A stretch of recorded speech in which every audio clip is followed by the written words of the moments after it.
Hi guys! Share ko lang sa inyo yung benefits ng yantok or ang rattan fruit.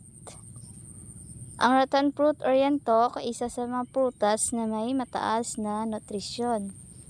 May mga nagsasabi din na ang balat ng prutas na ito ay parang balat ng ahas dahil ang texture ng balat ay may malambot na woody texture. Bilang isang masustansyang prutas, ang yantok o rattan fruit na ito ay naglalaman ng napakaraming nutrisyon na maaaring magbigay ng malaking epekto sa benepisyo sa kalusugan.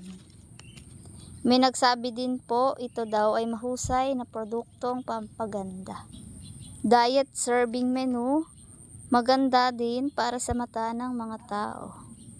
Mabuti rin para sa organ ng puso at nilalabanan ang cancer. Ito po ay napakaasim na prutas ngunit may maganda siyang benepisyo sa ating kalusugan.